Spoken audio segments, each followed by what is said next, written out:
What is going on, everyone? My name is Extreme Serial, and if you are a player pulling for Topaz'z and you're wondering what exactly are the builds to make the most out of her kit, then this video will break that down for you, so let's get to it. Now, the first thing to consider when building Topaz'z is going to be her light cone options. And coming in the #1 spot, her best in slot light cone is none other than her signature light cone, which you can see right here. So her signature light cone is very powerful and really brings out the most of her capabilities. It gives 18% crit, it gives a 30% boost to follow-up attack damages, and for those who may not be aware, every attack in Topazz's arsenal is considered a follow-up attack thanks to her traces. And lastly, it gives a bit of a crit damage boost for the rest of the team. Many players, however, are not going to have access to Topazz's signature light cone, in which case, let's look at the runners up. So the next best light cones are essentially Topazz's signature light cone split into two halves. The first half is the damage bonus side, and that is the 4-star light cone Swordplay. So what Swordplay does is that for each time the wearer hits the same target, damage dealt increases by 8%, stacking up to 5 times, and this effect will be dispelled when the wearer changes targets. This is at S1. At S5, it becomes 16%. Very powerful either way. The biggest downside to this light cone is that, one, it has no crit rate on it, so you are going to be farming for those extra substats, which is just more RNG grind. And on top of that, this light cone is only available through the gacha, so some players may not have this because that's just how the gacha works. In which case, if you don't have Swordplay, we can look at our next best option. This option represents the crit rate side of the split, and that is cruising in the Stellar Sea. So what this light cone does is it increases the wearer's crit rate by 8% and increases it further against enemies that have less than or equal to 50% HP by another 8%. When the wearer defeats an enemy, their attack increased by 20% for 2 turns. This is at S1. Now for this one, it's very, very likely that you will be able to get it to S5, getting that 16, 16, and 40 split. And the reason being is that this is a free light cone that all players have access to. It's available through the Herta shop. The only limiter on accessing this and getting it to S5 would be time. You need to get 8 tickets to purchase this light cone and then 8 more in total to get it to S5, but it is definitely doable. Now, for some reason, if you don't have Swordplay and you're cruising in the Stellar Sea is on some other character, or maybe you just don't have enough tickets to get it, let's look at our next best options. So moving down, we're going to look at Sleep Like the Dead. So this is essentially a stat stick light cone. It's really just there for that 30% crit damage and the fact that it has base attack of a 5-star light cone, which is going to be higher than 4 stars. The ability or skill on this light cone is that when the wearer's basic attack or skill does not crit, it increases the crit rate by 36% for 1 turn.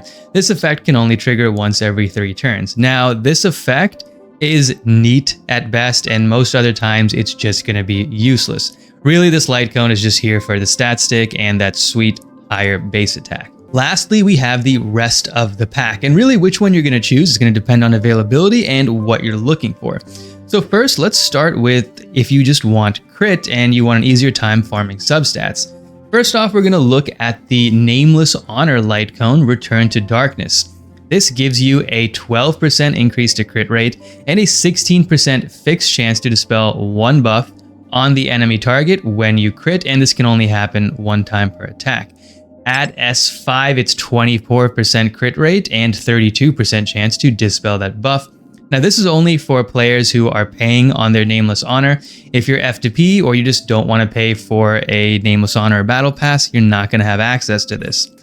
So then we move on from here. So our next best option is kind of a split between, we have only Silence Remains, which will increase your attack by 16%. And if there's 2 or fewer enemies, you'll get a 12% crit rate. This is at S1. At S5, it becomes 24 and 32. Moving on to River Flows in the Spring. We have, after entering battle, increases the wearer's speed by 8% and damage by 12%. When the wearer takes damage, this effect will disappear. This effect will resume after the end of the wearer's turn. This one is actually pretty good. The only downside is that there's RNG involved. RNG being what if the enemy hits you and you just lose out on all the buffs. That's kind of a bummer, especially for the speed, but 8% speed is nothing to laugh at. This can definitely help you hit that speed tier that you're looking for. You just need to make sure that Topaz'z won't be taking damage, but it's a pretty good choice. Lastly, we have Subscribe for More. So this one increases the damage of the wearer's basic attack and skill by 24%. This effect increases by an extra 24 when the energy is maxed out. S5, it doubles to 48. The biggest issue with this is we're not entirely sure if Topazz's basic attack is both basic attack and follow-up attack, or it's overridden into a follow-up attack, in which case I'm going to err on the side of caution and say it's just an override, in which case this ability is completely useless. On the other hand, if it turns out she's both, it's actually pretty good and you can use this light cone. Now, one thing I want to make clear and point out is that at S5, Swordplay can actually be much more powerful for Topaz'z and her personal damage. She gets a damage dealt increase by 16%, and that'll stack up to 5 times. It'll happen very quickly. That's an 80% increase in damage bonus. And for those who might be a little confused at how damage bonus works, I'm going to take a little snippet from the damage formula here. I'm not going to get too much into the math, but what I want to point out is that damage bonus is a separate value from crit damage and any of your other stats. Essentially, all your damage bonuses are added together, such as this damage dealt increase bonus right here, and even your elemental damage bonus, and even something like skill attack damage bonus and basic attack if you're using one of those abilities. They're all added together and then multiplied against important values such as crit damage and your base damage. So the reason why that's important is that when we're building out our characters, while we can build out stats like attack, which affect base damage, and crit damage and crit rate, which of course is going to affect our crit damage, we can't build out damage bonus, which is why in pretty much every situation where we can find a significant source of this damage bonus, we're going to take it over attack and crit damage, and this is no exception. Now, 80% increase to a damage bonus is much higher than her S1 of her signature light cone, which is only 30%.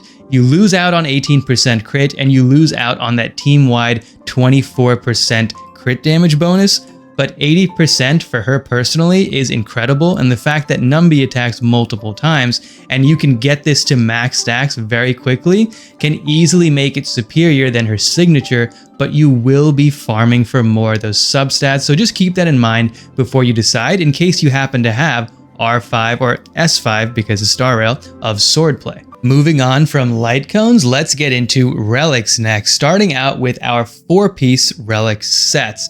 So there's 2 overall builds we're going to be looking at for 4-piece relic sets here. One is a speedier Topaz'z. This Topaz'z is either going to be paired with Asta to get that sweet double speed in 2 turns, or it's just going to be faster in general for whatever kind of team setup you have in mind. So for that, we're going to be using a combination of a 2-piece of either the Musketeer of the Wild Wheat for the attack increase, or down here to our fire set, we have Firesmith of Lava Forging for the fire damage increase. And then the final 2-piece to top it off is going to be Messenger Traversing Hackerspace for that 6% speed bonus, allowing you to hit that speed threshold a lot easier and less RNG for those substats. For a slower Topaz'z, on the other hand, we're just going to cut out the Messenger Traversing Hackerspace. And if you're interested in a slower Topaz'z, we're going to go 2-piece of this fire damage bonus and back up top 2-piece of the Musketeer of Wild Wheat. Now, for those really interested in min-maxing, we are going to look at the 4-piece quantum set. That is right, 4-piece quantum. The reason is that the 4-piece set will allow you to penetrate 10% defense and an additional 10% on a quantum weak enemy. Looking at our other 2 pairs, the bonuses such as 12% attack and 10% damage bonus are really negligible overall. And if you're interested in really going after those substats, making sure you can hit your speed tier without the need for a 2-piece hacker set, then this 4-piece quantum set will allow you to take your damage that little bit further, rather than just having a 10% increase to damage bonus or 12% attack. 10% to 20% defense penetration is pretty powerful, even if it's almost minimally powerful. if you are running your character with a defense breaker, do know that it kind of defeats a lot of the value in this 4-piece relic set. You're still gonna get a bonus, but just not that much. It's kind of the equivalent of dumping out a bottle of water into the ocean. If you already have a defense breaker, this little extra defense, it still is something, but it's not gonna stand out as much. Lastly, as sort of an honorable mention, I wanna look at the 4-piece for the Musketeer of Wild Wheat. So the 4-piece set says that it increases speed by 6%, which is what the 2-piece hacker set does. It also increases basic attack damage by 10%, which is pretty nice. It sounds like a better setup. The only issue is Topaz's basic attack gets turned into a follow-up attack with her trace. It works really nicely with her setup, but right now it is not determined if that change is an override or an addition. If it's an override and her basic attack is no longer a basic attack, just a follow-up attack, this 4-piece set is useless. On the other hand, if it is both a basic attack and a follow-up attack when calculating damage, then this setup is actually pretty useful, and I'd argue it's more useful than going 2-piece with 2-piece hacker space. That 10% damage bonus is nice, but I'm gonna err on the side of caution and right now say that it's not, and that she only has follow-up attacks. So until that information is revealed, I would just stay away from this if you're pre-farming. Before we move on to the Planar sets, I want to make 2 important points. The first being that if you are a player who's really interested in min-maxing and having the best relic pieces or relic sets on your character, just know that out of all the ones we listed, nothing really stands out for Topaz'z. At best, they provide like a significantly minimal increase to what she does, and other than that, they don't really do that much. So in the future, are we going to get a follow-up attack relic set? Well, if I was a betting man, I'd say, yeah, most likely. On top of that, we are due a new relic set in the next update. So if you are a player who would be upset if something better came out for Topaz'z and you had already farmed up relics beforehand, then my suggestion is just wait for the announcement in the next update and see what those new relic sets have to offer. If they're better, then you don't have to farm and be upset. You can just wait and use those. My second point is that it's kind of a counter to the first thing I just said, and that is when it comes to 4-piece relics, none of the sets are really that useful. They're not really that make or break. What that means is if you have a broken set or a rainbow set and it has really good substats, you can easily slap that on Topaz'z and it will perform better than a mid set with the proper set bonuses.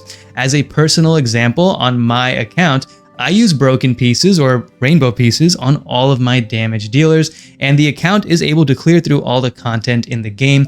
The 4-piece effects and the 2-piece effects are just not that powerful, with the only exception being the 4-piece quantum, and even then, that defense penetration, at best, it just is a slight increase. At worst, when you have another defense breaker, it doesn't really stand out all that much. Looking at Planar sets next, we have an easy winner. Coming out of Simulated Universe World 6, the reigning champ is Inert Salsodo. The 2-piece effect reads it increases the wearer's crit rate by 8%. When the wearer's current crit rate reaches 50% or higher, the wearer's ultimate and follow-up attack damage increases by 15%. Now, once again, Topaz'z has a trace that makes every attack in her arsenal a follow-up attack. This is just a no-brainer and it will benefit every part of her kit. That's really nice.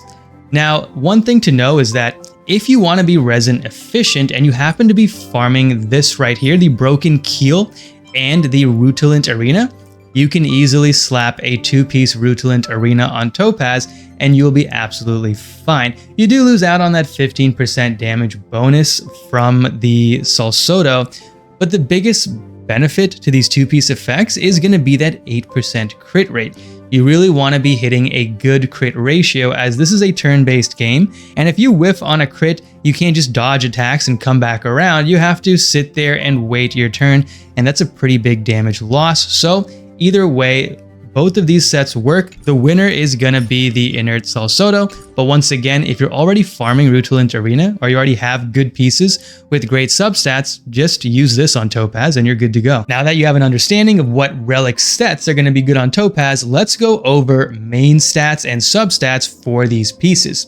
Let's just start with a general substat breakdown. Topaz'z, being a DPS character, just wants all the substats a DPS character would always want, and that is crit rate, crit damage, attack percentage, and speed. If you already meet your speed threshold, then flat attack would work on top of it. After our substats, of course, comes our main stats. And starting out with our body, the first main stat we're going to go for is crit damage.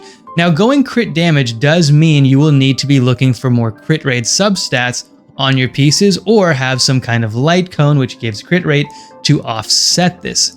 On the other hand, if you're not super interested in farming for substats, you can always go with a crit rate piece. Ideally have some crit damage on there as well, but a crit rate piece gives a 32% bonus at max, and so you can use this on Topaz'z, and it'll make farming and the RNG grind a lot easier. If you're a player wondering what crit rate and crit damage you should be shooting for, or crit ratio overall, using a 2-to-1 ratio, I lean on the side of a higher crit rate because this is a turn-based game, and if you miss a crit, you're just sitting there waiting your turn. Unlike in a live combat game or a live action game where you can dodge attacks and just try again. So my personal ratio to aim towards is 70-140, where you have a 70% crit rate and at least a 140% crit damage.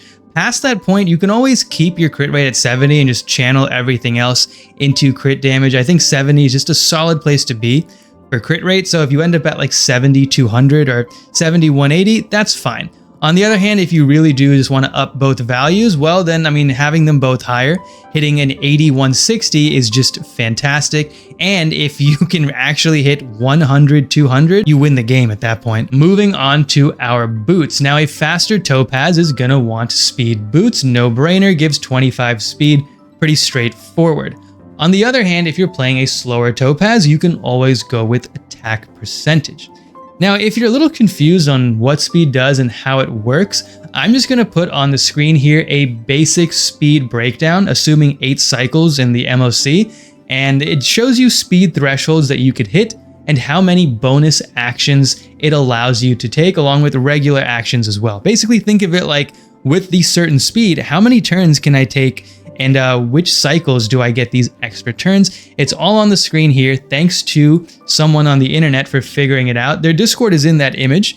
I'm just gonna leave it here on the screen. You can either pause the video here, screenshot this image, visit that Discord, do what you gotta do, but that's the speed breakdown. Moving on to our Planar sets. First thing is our Planar Sphere. Now for Planar Sphere, it's a no-brainer. We want fire damage bonus. Always looking for that damage bonus where we can get it, and this is just an easy option. Lastly, we have our rope. So for the rope, we want attack percent to round out the build. Energy recharge, I wouldn't necessarily recommend because Topaz'z will be spamming her basic attack over and over. It doesn't really provide that much energy in the first place, and having a little bit like 19% is not really going to change your overall rotation. So stick with the classic DPS attack percent. And that's the video, everyone. I hoped it helped you to understand a proper build for Topaz'z and get the most out of her abilities. Thanks for watching. I'll see you guys on the next one.